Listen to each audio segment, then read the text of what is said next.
Hello, good morning, students. Today is transcription number 235 on the speed of 100 words per minute. Start. When the house rose last evening, I was in the midst of an argument concerning the propriety of exempting government companies from the provisions of company law. I wish to make it clear that where government owns 100% of the shares in a company, obviously many of the rules applicable to ordinary companies cannot be applied. Indeed, the well-known authority on modern company law summarized the position thus: it will be appreciated that the absence of shares and shareholders automatically renders large and important branches of company law totally inapplicable.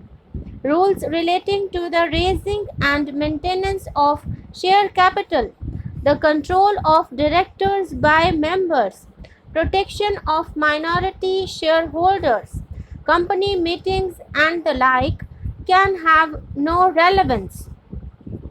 As we have said earlier, the knotty problem of the relationship between the management and the members is solved by the abolition of the latter. But the approach of our joint committee to this problem is difficult to appreciate.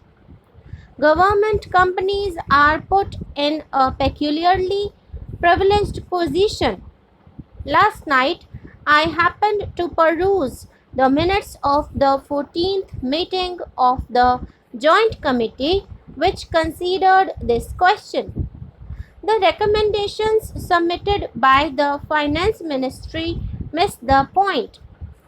There have been exemptions suggested for certain types of companies, but I do not think that any purpose will be served by having any of the government companies other than those in which government has 100% shares brought within the purview of the exemption clause at all.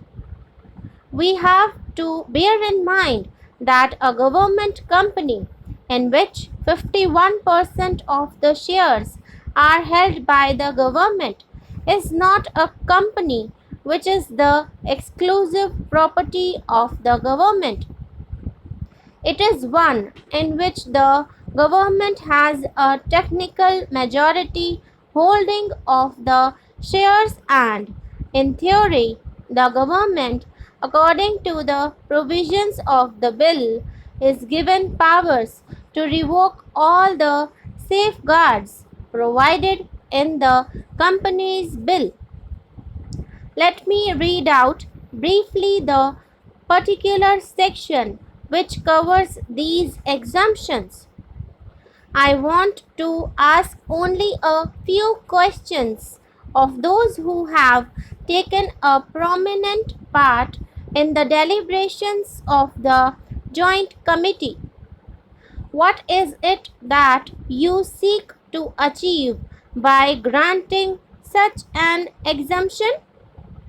The government can, if it deems necessary, cheerfully decide one fine morning to exceed the overall limit of managerial remuneration laid down in clause 190.